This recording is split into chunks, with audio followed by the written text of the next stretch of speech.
All right, good afternoon, everyone. Thank you so much for joining today's session with the UNA USA Fellowship Initiative. My name is Samantha Bruno. I am the Assistant Director of Graduate Career Services here at the Mark School of Public and International Affairs. I know we have a lot of students from all over Baruch College joining us today. So in the chat, just briefly tell us what program you're in, when you're expected to graduate. Let's say if you're a senior, junior, or first year graduate student, we'd love to know. And this fellowship is open to anyone of all majors. So let us know what major you're in as well. And without further ado, I'm going to hand it over to Jannella Perez Torres.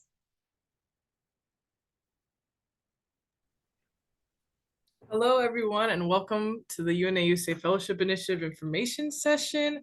I'm joined today by Troy Wolfe, my supervisor and the Senior Director of Partnerships and Special Initiatives. Troy, if you want to introduce yourself. Hey everybody, I'm Troy Wolfe, as Jannella just said, Senior Director of Partnerships and Special Initiatives. We're excited to share with you some opportunities to leverage a new program that we just launched last year, as well as to activate complimentary membership in UNA USA. Thank you.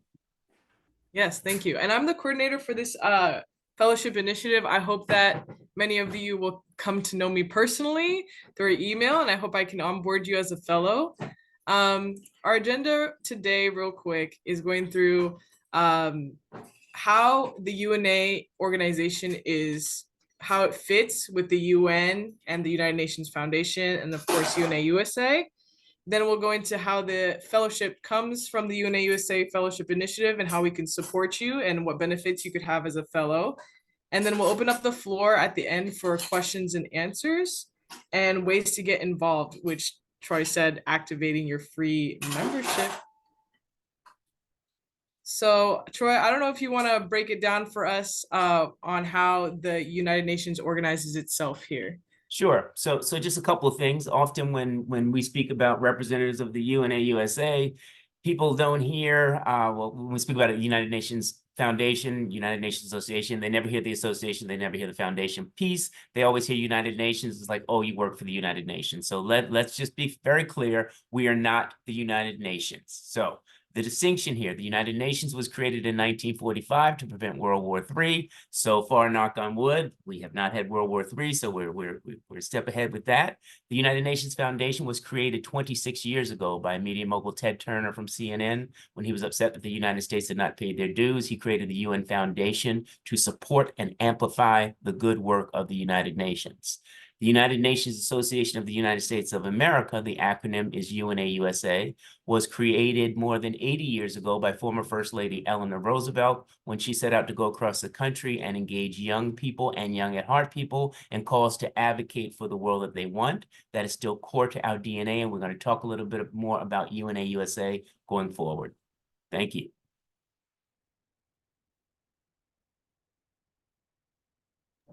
So who we are.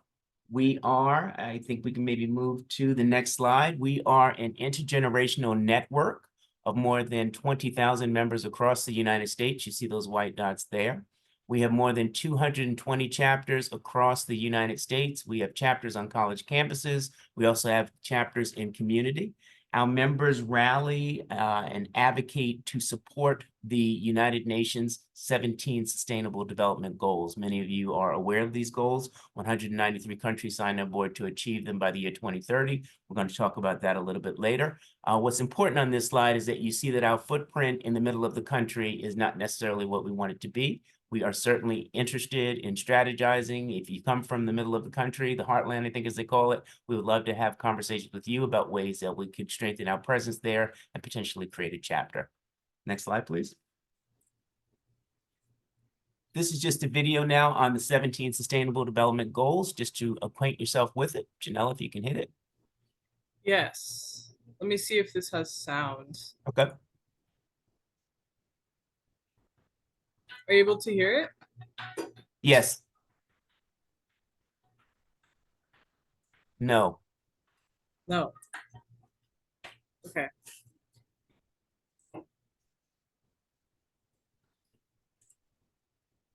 But you know what? The sound is just... Yeah, I think the sound is just instrumental music anyways. There you go. I can hear it now. Okay. plays a part in every single SDG.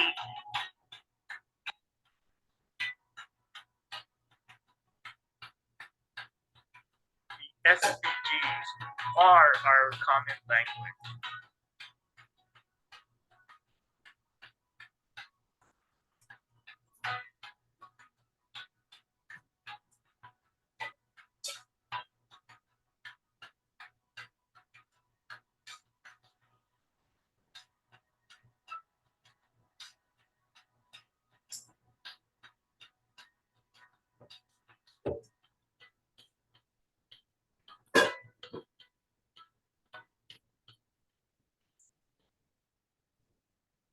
So that's just a little snapshot of the Sustainable Development Goals. But as we said earlier, 193 member states, as we call them, signed on board to achieve these goals by the year 2030.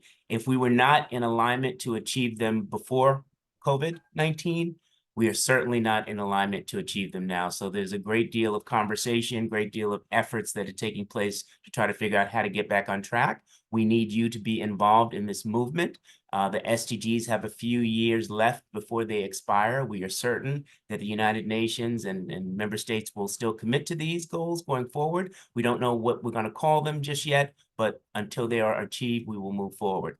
So this slide here speaks about the resources that are available online that speaks to the Sustainable Development Goals. And so these are, if you were interested in figuring out, Jannella, are you able to scroll down? Are you that bar on the side, the gray bar, if you're able to scroll down just a little bit? Yes, right there. So these are references. You see Hawaii, you see Maine, you see all of these states. If you are interested in exploring where your state ranks as relates to achieving the 17 Sustainable Development Goals, we certainly encourage you to look at this information and see where your state stands. Again, we look at these as conversation starters. One might ask, or one could say that the world is in crisis. And rather than reinvent the wheel, there are a great deal of metrics, a great deal of data that speaks to these. If you could just click on one, I think it should open up. Can you click on Colorado or any of them? Just correct. So we see here that Colorado ranks 13 out of 50. And if you see any red arrows, you see the red arrow, good health and well-being is going down. Anytime an arrow is going down, that means that the problem is getting worse. And as students, as those who are starting new careers, as those who are looking to make an impact and really improve the infrastructure of our cities across the United States and all over the world, this metrics and the data that it provides is a great resource to begin some critical thinking and thought on contributions and strategic ways that you can feed into a universal platform to improve the planet. Next slide, please. So here is an opportunity for you to activate your free membership in UNA USA. We spoke earlier about free membership for anyone under the age of 26. We are a membership organization. I think many of you would qualify for this, so I encourage you to visit unausa.org membership and activate your free membership. And I say that because in this day and time, young people get access to opportunities based on the networks that you have. So if you are interested in the 17 Sustainable Development Goals, if you are interested in improving our cities, if you're interested in figuring out what you want your next steps to be as you graduate and pursue professional opportunities, this is one additional network that you may have, demonstrate some excellence, and potentially lead to your next career opportunity. Next slide. So, and the next slide. So what we've come to speak to you today a little bit about is the UNA USA Fellowship Initiative. Jannella, would you like to take this slide? Yes, I can. So this is the UNA USA Fellowship Initiative at a glance. Ambassador Linda Thomas Greenfield, she's the U.S. ambassador to the UN. She announced this UNA USA Fellowship Initiative last year in October 2022 to be launched in 2023. Our goal last year was to onboard 10 to 15 fellows. We were able to board 13 last year. And now our goal this year is to onboard 30, 30 with an asterisk.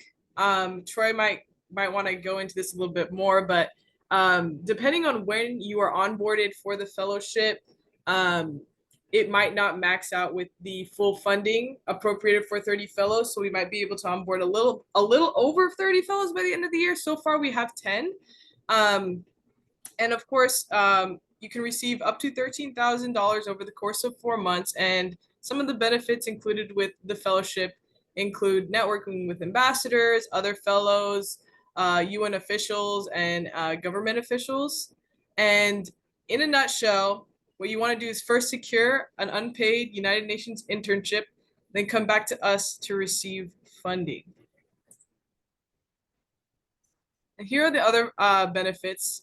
Up to $13,000 over the course of 4 months. This is if you're a full-time intern that has secured a United Nations internship abroad, and that your internship is at least 4 months or more by the time that you get to us.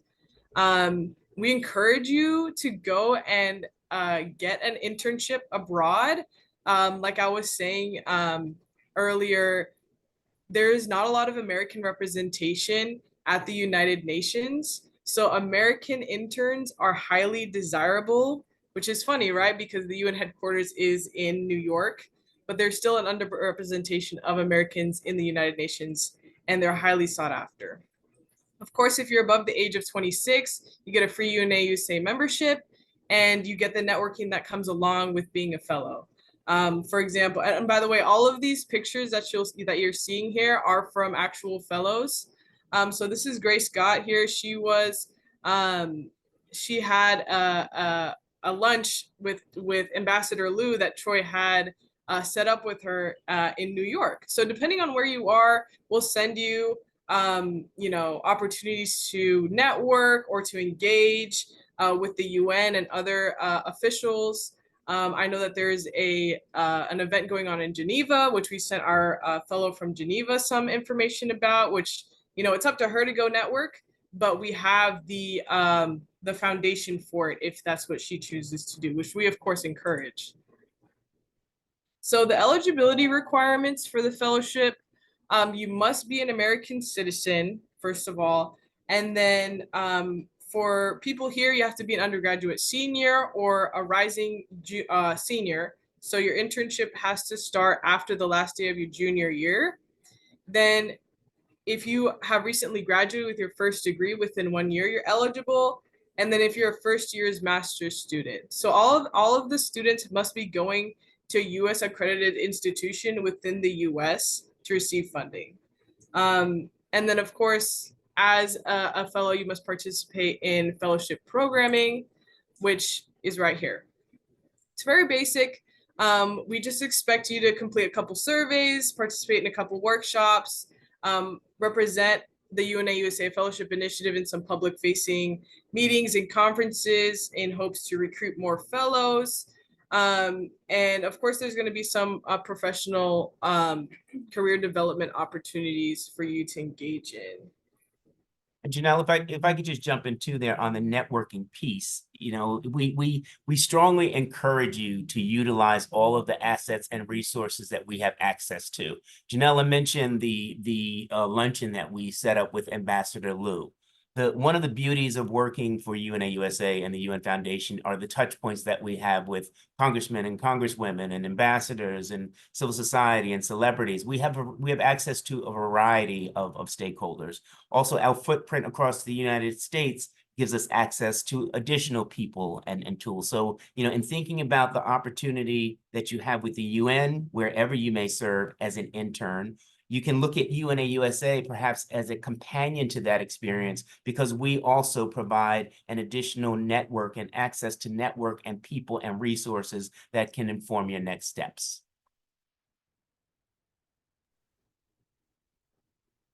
Thank you, Troy. So these are some of the people that have benefited from our fellowship program. I just wanted to highlight a couple of them to show you our reach. We've had a couple fellows go to Jamaica. We have one right now in Geneva. We had one go to France. We've had one, we have a couple right now in DC and a couple in New York. And something that's very convenient about the United Nations is that it has 2 operating languages, French and English. So the majority of internships abroad only require you to speak English or French.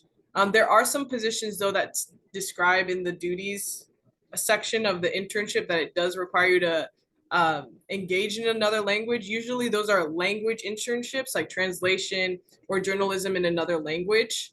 But yeah, most of the time it is in English. So I would still encourage you to still look abroad if that's a barrier for you. And here are some quick Q&As that I just wanted to go over. I can't stress it enough that the fellowship only funds you for 4 months. So you kind of have to get a little bit financially savvy with the 4 months of funding. So for example, if you have an internship in Nairobi and it's 6 months, but we can only fund you for 4 months with $13,000, you could probably stretch it out for the 6 months in Nairobi. But if, for example, you got an internship in Geneva or in New York, maybe the $13,000 over the course of 4 months won't be as, realistic for you to live off of. So just be mindful of that, because the fellowship is not a substitute for a salary. It's just to offset the cost of an unpaid internship. And we hope that we can fund you more in the future. The fellowship is exclusively only for hybrid or in-person fellowships or internships. So we cannot give you funding for a remote internship. And then of course, some of the financial breakdown is $3,000 per month if you're full-time, and then $1,500 per month for up to 4 months if you have a part-time. Troy, I don't know if you want to add anything on here. I would like to just add one thing. And so you saw earlier on the previous slide that we said up to $13,000. And if you add up $3,000 times for 4 months, you don't get $13,000. So for those who are traveling out of the country, we will give you an additional $1,000 to offset your travel expenses. It may cover the full fare, but if not, at least it will offset your expenses of that. Likewise, if your internship is part-time, as Jannella just said, it's half of the $1,500 per month. But if you are relocating with the continental United States, from Oregon to Washington, D.C., or from Florida to New York, or what have you, we will give you an additional $500 to cover or supplement some of your expenses related to relocating. Yes. So if you haven't had a chance yet, you can look up our fellowship, UNA USA Fellowship Initiative.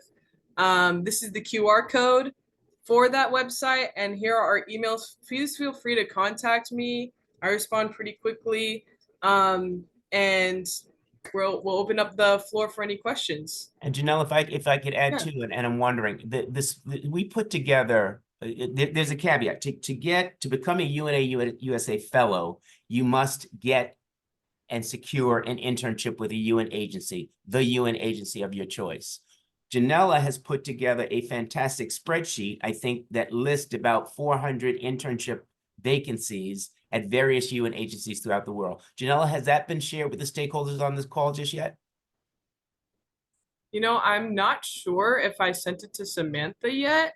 Okay. I might have sent it to her in February for the February one. What we will do is, because we've updated it since then, we Yes. can make sure to, Samantha, we will send you this short list of current vacancies, which because it can be daunting to identify you an agency and to go through the page and scrolling where the internships programs are. We have made that easy. We want you to opt into this opportunity. So we are trying to remove all of the barriers, as many challenges as we can, but you got to take the bait. You have to use the spreadsheet that Jannella put together, select the internship that is most in alignment with what your career objectives or interests are today.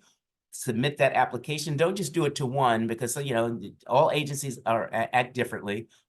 So submit an application to as many UN agencies that you are interested in. Once you get that offer letter, you can come back to us and say, "Hey, Jannella, I've received my offer letter. I started my internship in September. You said that you would fund me. I put my application online. We will then set up an interview with you with the goal and the hope that we can move forward with your application and give you up to $13,000 to cover your living expenses for you to use at your own discretion for the period of 4 months. Or as Jannella said, if you want to parcel that money out to cover a lengthier time, that's on you, but our commitment will be up to 4 months. At this point, yeah, we would love to open up the floor to any questions that someone had. I saw someone put in the chat that they were a master's student already. That's okay, as long as it is your first year of a master's program and you have not started your second year of the program. You would still be eligible.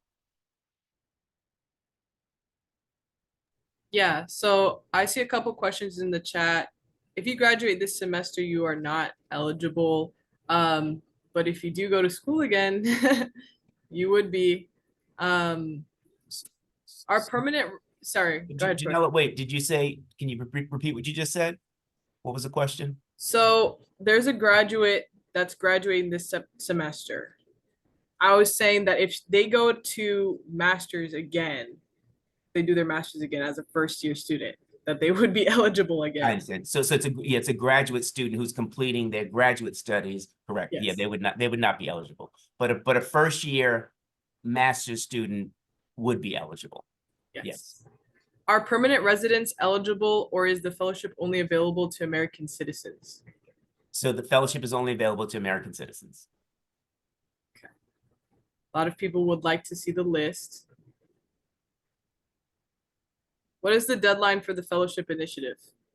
So there is no deadline for the fellowship initiative. The fellowship initiative is open on a rolling basis as long as we have funding. And so to Jannella's point, the goal this year is to get 30. We already have 10, which means we have 20 slots left, with the caveat that if all that money's not exhausted and we can still fund someone part-time, or because somebody just did a limited or a 2-month experience that we have more money left over at the end of the year, we can look at those on a case-by-case basis. But it is until funding is exhausted.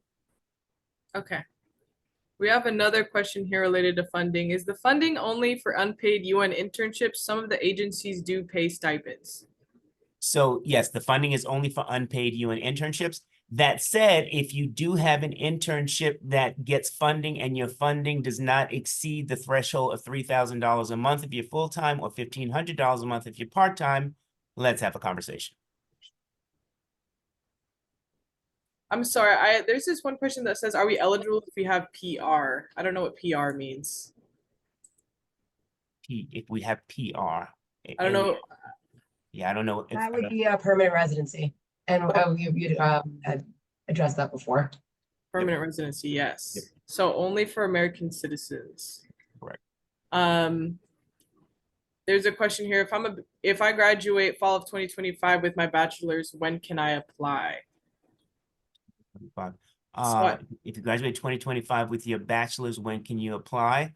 You can be a rising senior and apply. You can be a recent graduate with 1 calendar year and apply. So it depends. You can apply for the fellowship once you have received the award letter from the UN agency, and you can apply for an internship based on, what you decide at your school. And what I mean by that is that there are some students who in their senior year decide that their first semester in their senior year, they are going to do an internship with a UN agency. Some of them do it for credit. Some of them do it for non-credit. That's your choice and a decision for you to make. But if you pursue your internship during that window of opportunity, you're eligible to come to us. Likewise, if you do it in the second semester, you're eligible to come to us. Likewise, if you do it in 2025 after graduation, within a year of graduating, you're still eligible for the UNA USA Fellowship Initiative. Yeah, so Tamara, I would encourage you to apply immediately right now. Looks like you'll be graduating next year. You might get an internship if you get one for the fall, then technically you're a senior. So you would be eligible for funding as soon as you get an internship. There is no age limit to becoming a fellow. It's as long as you are follow these eligibility requirements. It's mostly open for students and recent graduates of their first degree. So there's no age limit for when you're a student. Sure, there's a question here about being having a full-time job but interested in a part-time internship. Is there any way that they can try this in the summer? Sure. I mean, I think it's your responsibility to handle your workload as long as you can deliver and address, what your internship is focused on, and do that with excellence. What you do beyond that, that's fine. Yes. A lot of the part-time internships, what I've heard is that they work with their supervisor to set up a part-time schedule with them. I know a couple people that work 11 to 4, but I'm sure that you can work out with them what hours you work so that you can still have a full time. Are there similar fellowships programs available for master's students who have graduated this semester? If there are, I'm not aware of them. Yeah. Sorry about that. I know that there's a young professionals program. Troy and I do not personally are not personally familiar with this program. Another master's student had told me about this. Basically, you get, it's like a rigorous testing. It seems highly competitive. It's open to everyone in the nation, and it's for 2 years where you kind of, it looks like you're a fellow or you shadow representatives at the UN. And then they transfer you to a full-time career, but it seems competitive. So I would say, look at it. I don't personally know anything else besides that. So No. there's that. Nor do I, Jannella, but to the point, the word that you just used, competitive, the internships are competitive as well. And I would just say, don't let that discourage you. And I also said, this is a numbers game. So flood the gates, select as many organizations that speak to your interests as you understand them now, submit those applications. And what's the worst could happen? The worst could happen is you get a couple of offers that you got to figure out which one you're going to take. Okay. Yeah, Suzanne says that the YPP usually opens in the summer. So it looks like Suzanne might know some more about this.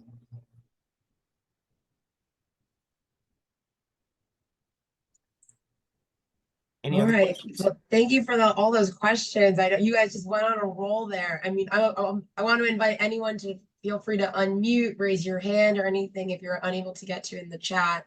But I actually want to throw a question to both of you. I guess, do you have any tips for anyone interested in applying to any UN agency internships? We know that they tend to be very competitive.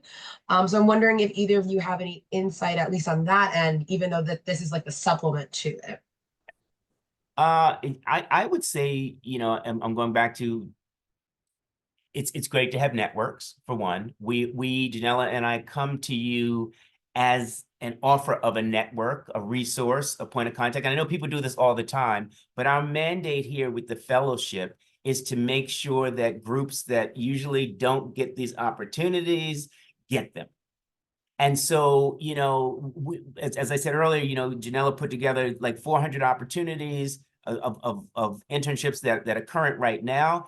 And as you reflect on this conversation and think about what your next steps are going to be, if you're overwhelmed, if you need some guidance, if you want a one-on-one conversation with Jannella, with myself, we can figure out those things.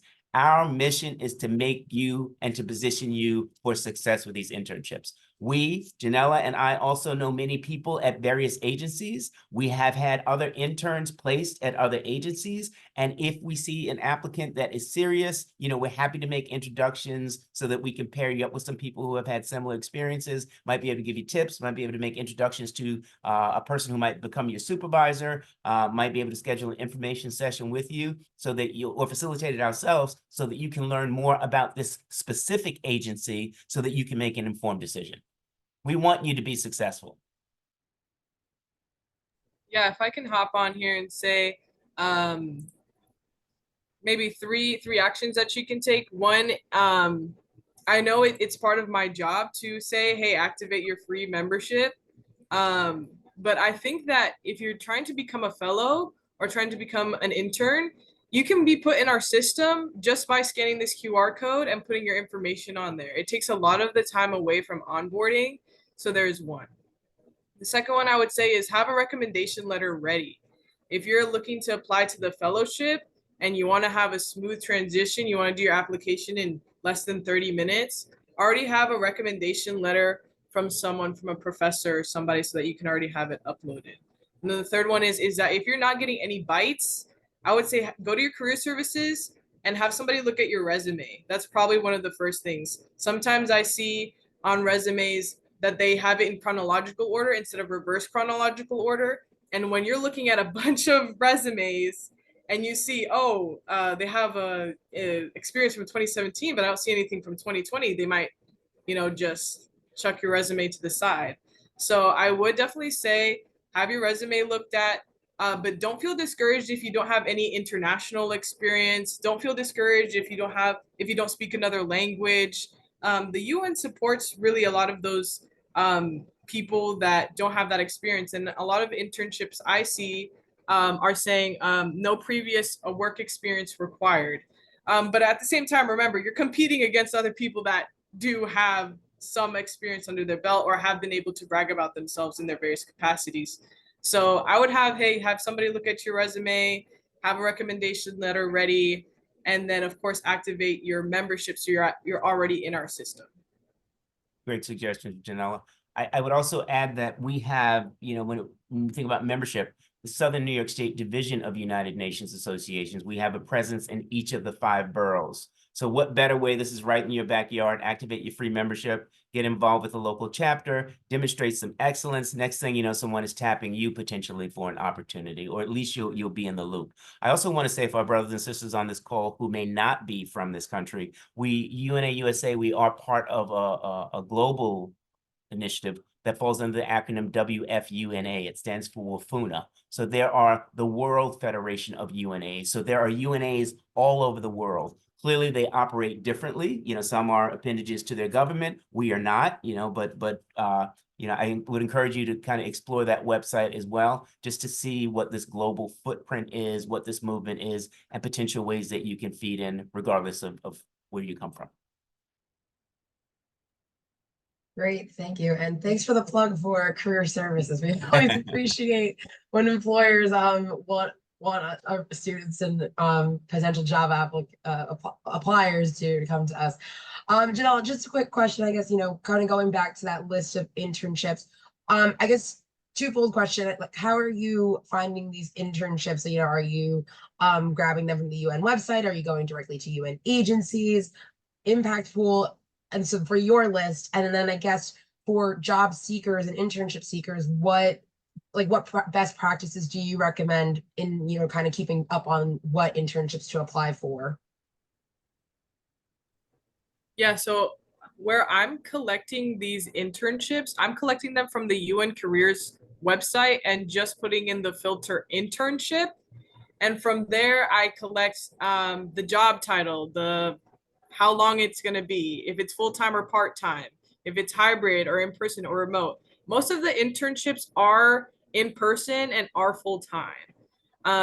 There are some exceptions, like if there are some, especially the one in New York, that's the one I see the most, where I see part-time eligibility for a successful candidate. So if you're looking for a part-time, I would say, hey, look at New York. But I hope that, through this huge Excel of internships that people can see the variety and find which ones that most resonate with their major and what they're interested in. And then of course, if they want to use another language, it's usually in the title. It's just a lot easier to have it all in one area. Best practices for applying for jobs or for anything else. I don't have a lot of experience in this area. I can't lie to you. I would say the same recommendation that I just gave before. If you're just not getting any bites, go to your career services and take a look at your resume again. What I do know about when you apply is that it's put into a pool of applicants, and if you don't get considered for one, you might get considered for another. But I would still not have so much faith in that. I would still keep applying to some positions. And a lot of the positions, it might have a deadline for April 28th, and they're looking for an intern by June 1st. So if you're ready to move like that fast, then that's what the application is wanting and requesting of you. I've heard that interns have heard back within a month or within 4 months of applying. So it varies a lot. But if I were you, I would just apply for anything and everything that you can get into. I'm not a very picky person, but maybe somebody else might be. So, but yeah, hope that helps. I would also encourage any applicant to keep in touch with us, because like I said earlier, sometimes we might know folks, and if you're applying to an agency and we have a contact there, we might be able to intervene or act on your behalf, not intervene, but certainly act on your behalf, and ping one of our colleagues at a UN agency and say, hey, such and such person, submit an application. Where are they in the queue? Just do some inquiry for you. I see a question in the chat about mature students. Mature students are certainly welcome. Not too sure how mature you are, but that doesn't matter. If you are, it says your first graduate study year, which I'm interpreting to mean that this is your first year of a master's program. As long as you have not started your second year of a master's program, you are eligible to apply. Yes, thank you. I think just, to clarify on the quote unquote mature students, I think what we're kind of looking at are some non-traditional students. So someone who is starting a master's program a little bit in their mid-career versus right after their right after finishing a bachelor's degree and something like that. So I guess, that we just wanted some clarification if, let's say, someone who is starting a degree a little bit later in their career, would they be eligible for this? Absolutely. Absolutely. Great. Yep. Oh, that's wonderful to know. All right. So are there any other questions?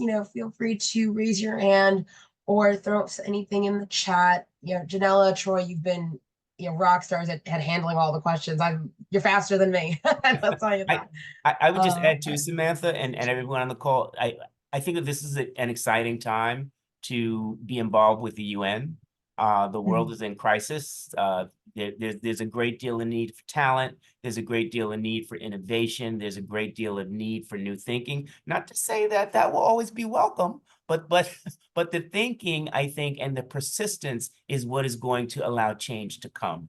The UN itself is looking at ways to innovate. The UN itself is looking at ways to interact more with civil society, which it was never designed to do. And so all of these conversations are happening. There's a big conference that's coming up again, because we all live in the New York area. There's a big conference that's coming up at the United Nations in September called the Summit of the Future.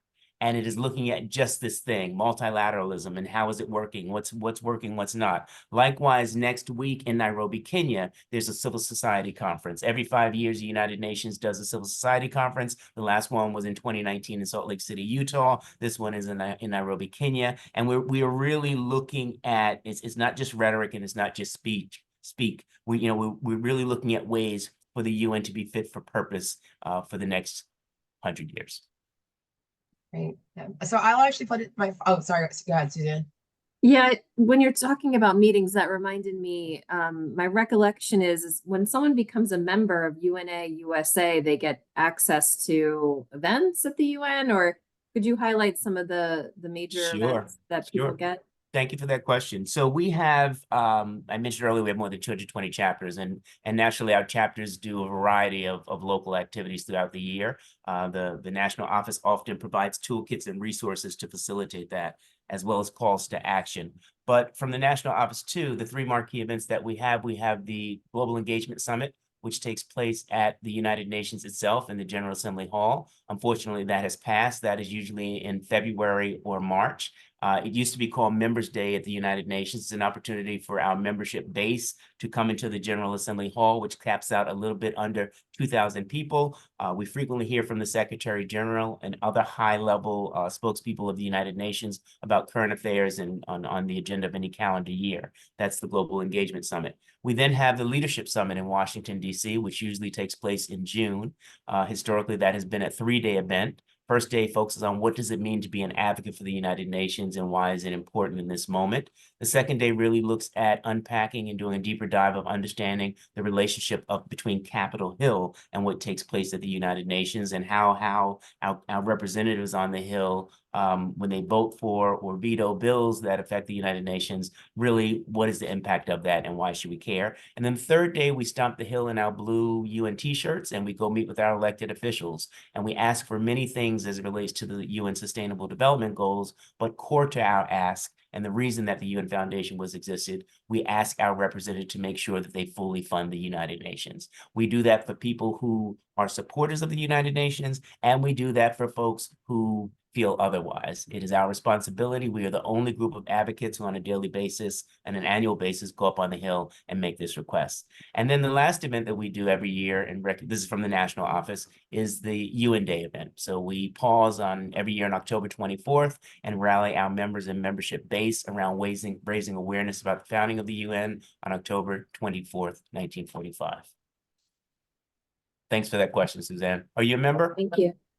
I am not, but I think our students should all be members. Yeah, I think so Yes. too. I mean, what better way to just try to change the world? And I think as Samantha said earlier, you know, we're not having a major specific conversation. This is for all majors, communications majors, engineering majors, medical majors, that, you know, the 17 Sustainable Development Goals as a framework needs everyone. It needs everyone's intellectual capacity, the resources that we bring, the talents that we bring. So it's just a great moment. Yes, thank you, thank you. So I like to always wrap up every session we have with this question with our hosts.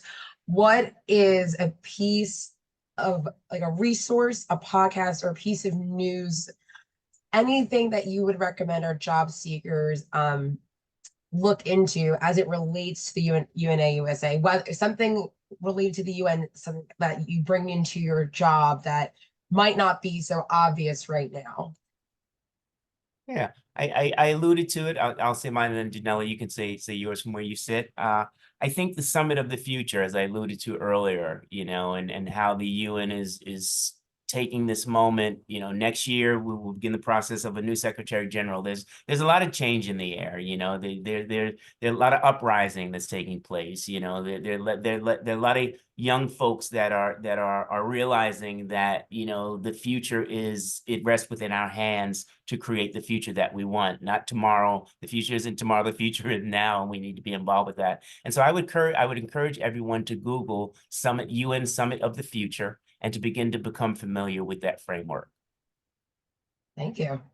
And then Jannella. Yeah, what I would say is don't rely on social media to keep you informed. I would say do your own research, listen to podcasts, you know, listen to NPR or whatever you put on, just put it on in the morning, because I'm sure you've seen Instagram, you know, does a good job of hiding what's happening in the world. So just stay informed in that way. And the UN does a good job of offering a platform to individuals from different places to give an unfiltered view of what's going on the ground from their point of view. So I would look at those OPEDs as well. Well, thank you both so much for this very informative session. And we're going to end a couple minutes early. So please, everyone, just help me in thanking our two hosts today. We hope to see you either at Career Services. We hope to hear that from Troy and Jannella, that we've heard some of you apply. And everyone, have a great Wednesday. And happy 1st of May. Thanks, everyone. Thank you so much. Bye-bye. Have a great day, everybody. Bye now.